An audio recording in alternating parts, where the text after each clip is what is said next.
Hello বন্ধুরা, আমি শেখর আছি তোমাদের সাথে, আর তোমরা শুনছো ভৌতিক কাহিনী।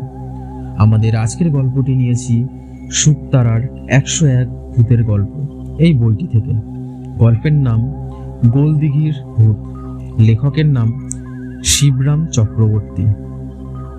ভূতের কথা বলতে গেলে আমার এক অদ্ভুত ঘটনার কথা মনে পড়ে যায়।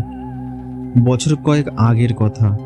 তখন সবে এক দৈনিক পত্রিকার অফিসে সাংবাদিকের কাজে ঢুকেছি। নামমাত্র কাজ, রবিবারের কাগজে একটুখানি লিখতে হয়। ফি সপ্তাহে। আমার একটা আলাদা স্তম্ভ ছিল, তাতেই লিখতাম। লেখার কাজ এমন কিছু না, কিন্তু পড়ার কাজটাই ছিল ভারী। সপ্তাহে একবার ওই একটুখানি লেখার জন্য এত বেশি আমাকে পড়তে হতো। এত রকমের দৈনিক, সাপ্তাহিক আর সাময়িক পত্র ঘাঁটতে হতো যে বলবার না। ভূত না হলেও বলতে কি, সে একটা বিভীষিকা ছিল।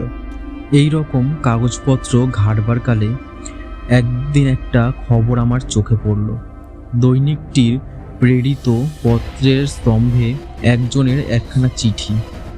চিঠিখানি স্তম্ভিত করবার মতোই।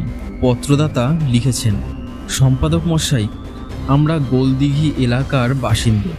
কিছুদিন থেকে ভূতের উপদ্রবে বড়ই উৎপীড়িত হচ্ছি। ব্যক্তিগতভাবে অশরীরী লোকটি তেমন কষ্টদায়ক না হলেও যখন তখন যেখানে সেখানে তার অবাঞ্ছিত আবির্ভাব আর অন্তর্ধানে এ অঞ্চলের সকলেই আমরা বিশেষ কাহিল হয়ে পড়েছি। ব্যাপারটা আমাদের পক্ষে খুব হিতকর নয়, এমনকি হাটের পক্ষেও। হাট যদিও পিলের মতন সহজে চমকাবার ছেলে না, কিন্তু তাহলেও ছেলের মতো ফেল করতে পারে তো। যাই হোক, আপনাদের বিশ্ববিশ্রত পত্রিকার সংখ্যাহীন পাঠক পাঠিকার কারো যদি এই ভৌতিক দুর্যোগের কোনো প্রতিকার জানা থাকে, যদি দয়া করে আপনার পত্রিকার মারফতে তিনি জানান, তাহলে আমরা অত্যন্ত বাধিত হব। ইতি ইত্যাদি। কলকাতার বুকের ওপর ভূত, একটু অদ্ভুতপূর্ব কাণ্ড বই কি। এ কি কখনো সম্ভব হতে পারে?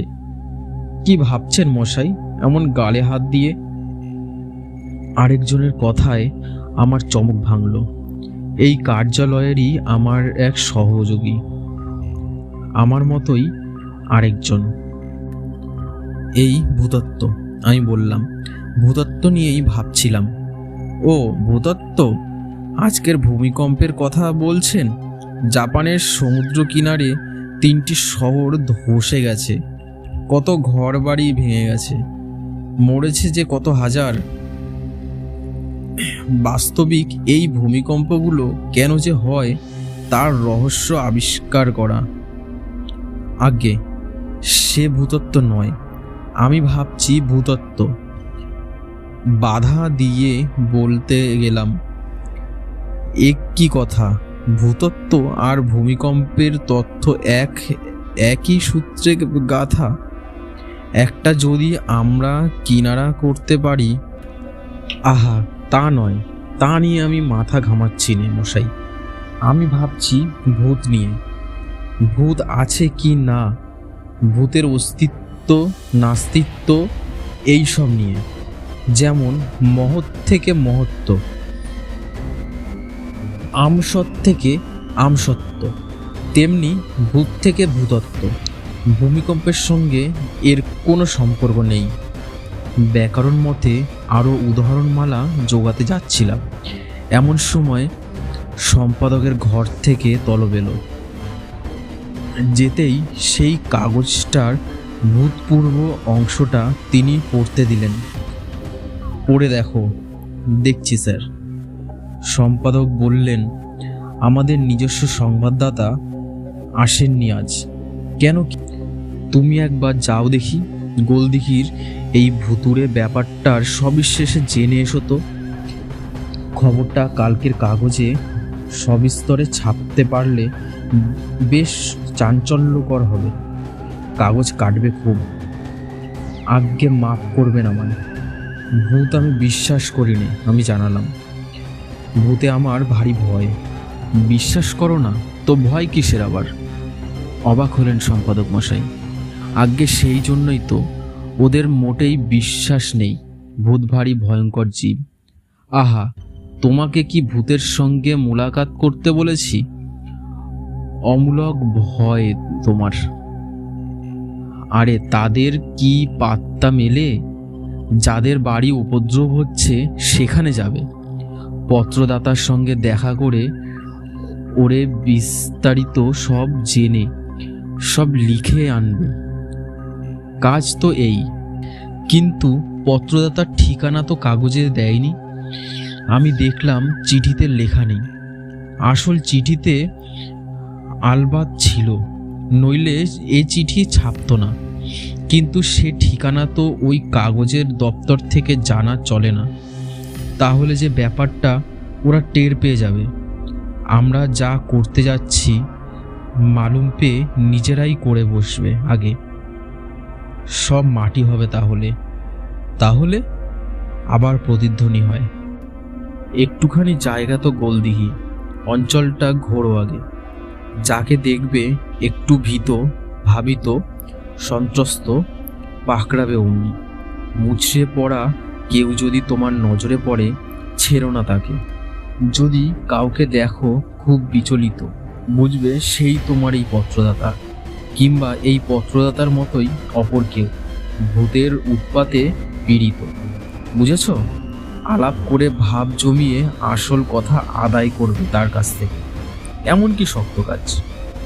তিনি তো আমায় চাঙ্গা করতে চাইলেন, কিন্তু আমার প্রাণ ঠান্ডা হয়ে এলো।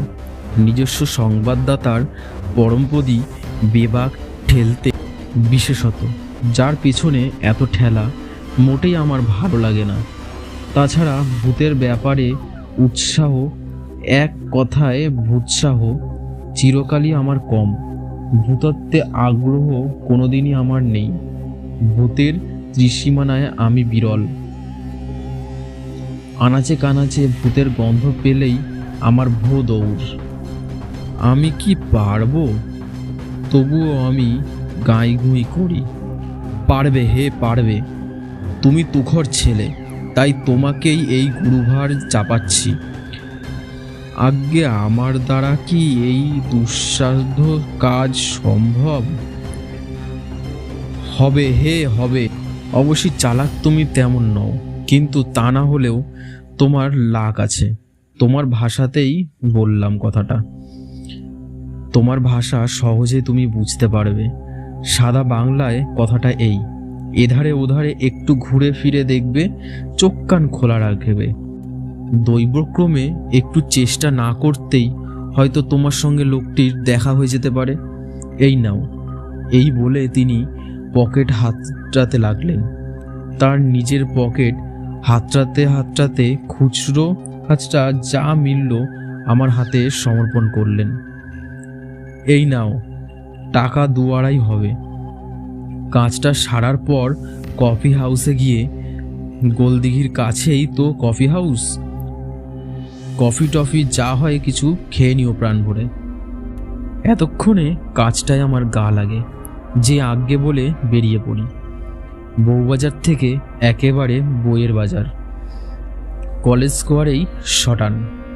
অলিগলি ধরে ঢ্যাং ঢ্যাং করে তো পৌঁছলাম গোলদিঘি। দিঘিটার 4 কোণায় 2 চক্কর মারা যাক এবার। দেখি কাউকে ভীত ভাবিত বিচলিত বিস্মৃত দেখা যায় কিনা। বিকেল থেকেই মেঘলা লেগেছিল আজ। এখন আবার টিপ টিপ করে বৃষ্টি পড়তে লাগলো। সন্ধে উতরে গেছে কখন। গোলদিঘির গ্যাসবাতিগুলো টিম টিম করে জ্বলছিল, আর আমি চক্কর মারছি তখনও গোলদিঘির চক্রান্তে। একটা একটা করে বাদামের খোলা ভাঙছি আর গালে ফেলছি, আর ভালো করে তাকাচ্ছি। না, বাদামের দিকে নয়, লোকগুলোর দিকে। কাউকে যদি আমার সম্মুখে ভূতগ্রস্ত দেখতে পাই।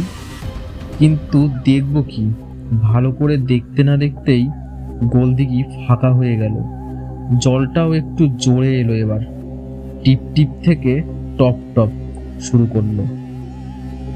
এতক্ষণ যারা ঘুরপাক খাচ্ছিল এখানে দেখতে দেখতে গেল কোথায়? জলের সঙ্গে হাওয়া হয়ে গেল নাকি? হ্যাঁ, ভূত নয় তো এরা সব? আমার গা ছমছম করে। ভদ্রলোক বলেছিলেন কাজ সারা হলে কফি হাউসে যেতে। 2.5 টাকা পকেটে নিয়ে আগেই আমি সেখানে পা বাড়ালাম।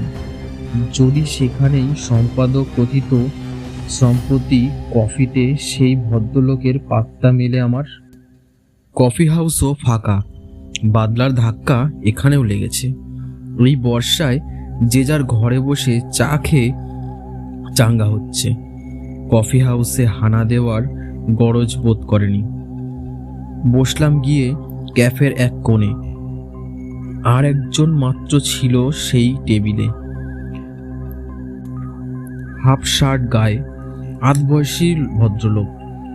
লোকটিকে কেমন যেন মোহমান মনে হলো ইনি যেন ভূত দেখেছেন। অদ্ভুত সেই রকম মুখের হাবভাব। তাই এর কাছেই বসলাম। বয় আসতেই 1 পেয়ালা গরম কফি আর 1 প্লেট পটাটো চিপসের হুকুম দিলাম।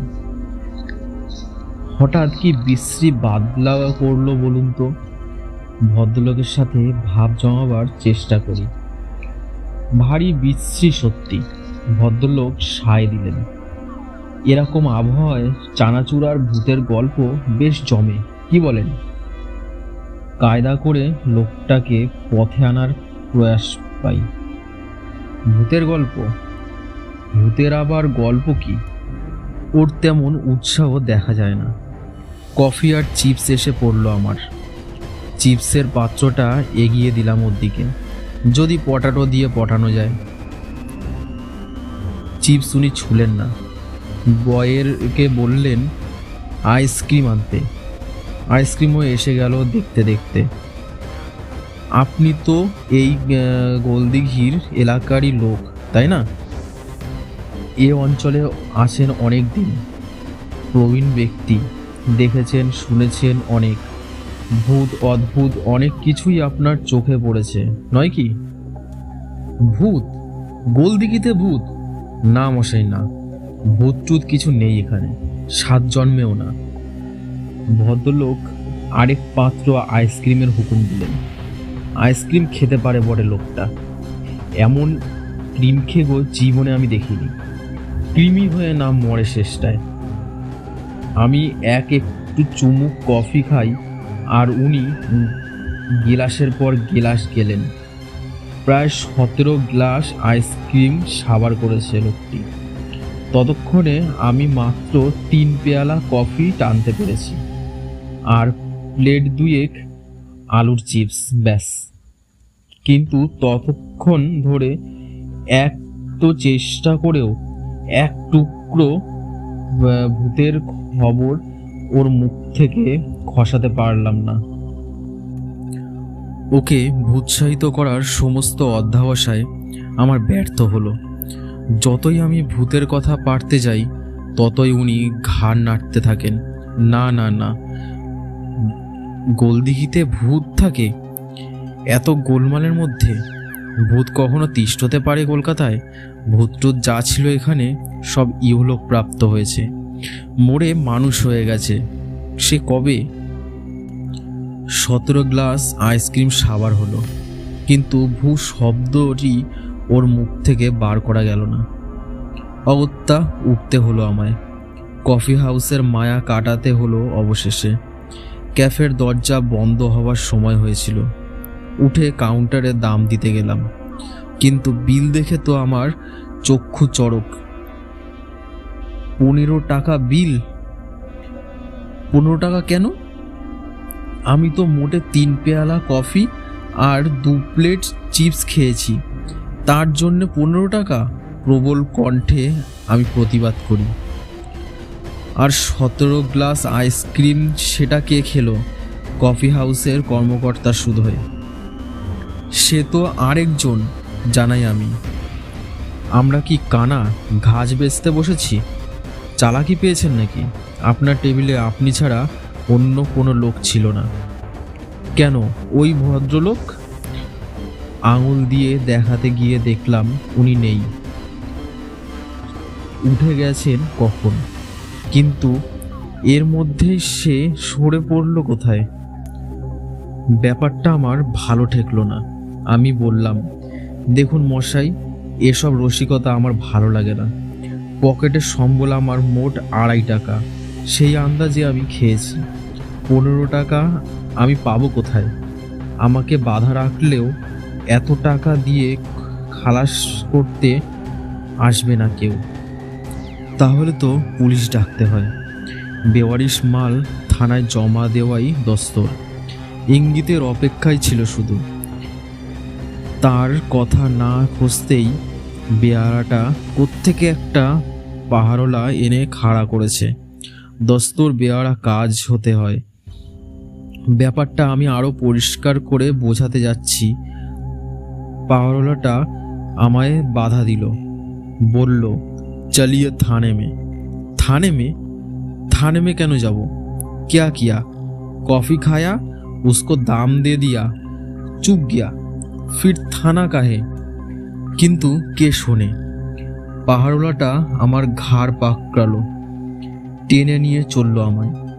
এমন সময় দেখি সেই ভদ্রলোক এগিয়ে আসছেন মাল কোচা মেরে আমাকে সাহায্য করতেই এতক্ষণে।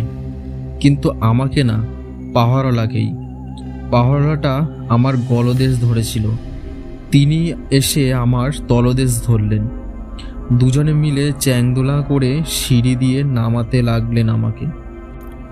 तुम लोग क्या करता बोलो तो? हमको 5 छोड़ देओ ना। थाने में কি আমি নিজে হেঁটে যেতে পারি নে? আপত্তির সুরে আমি বলি, রাষ্ট্র বাংলায় জগা খিচুড়ি বানিয়ে একাকার করি। तुम्हारा पैर पकड़ा कौन है? हम तो गर्दन लिया, दूसरे तो यहाँ कोई नहीं। পাহাড়ওয়ালার আওয়াজ কানে আসে, কিন্তু ততক্ষণে আমি মূর্ছিত হয়ে গেছি। এতক্ষণ শুনছিলেন গোলদিঘির ভূত। আমাদের গল্পটা ভালো লাগলে চ্যানেলটি সাবস্ক্রাইব করে বেল আইকনে ক্লিক করে আমাদের পাশে থাকুন। আর আপনাদের সাথে ঘটে যাওয়া কোনো ভৌতিক ঘটনা আমাদের ফেসবুক পেজে লিখে পাঠাতে পারেন, আমরা ঘটনাটি পড়ে শোনাব। ফেসবুক পেজের লিংক নিচে ডেসক্রিপশানে দেওয়া থাকবে।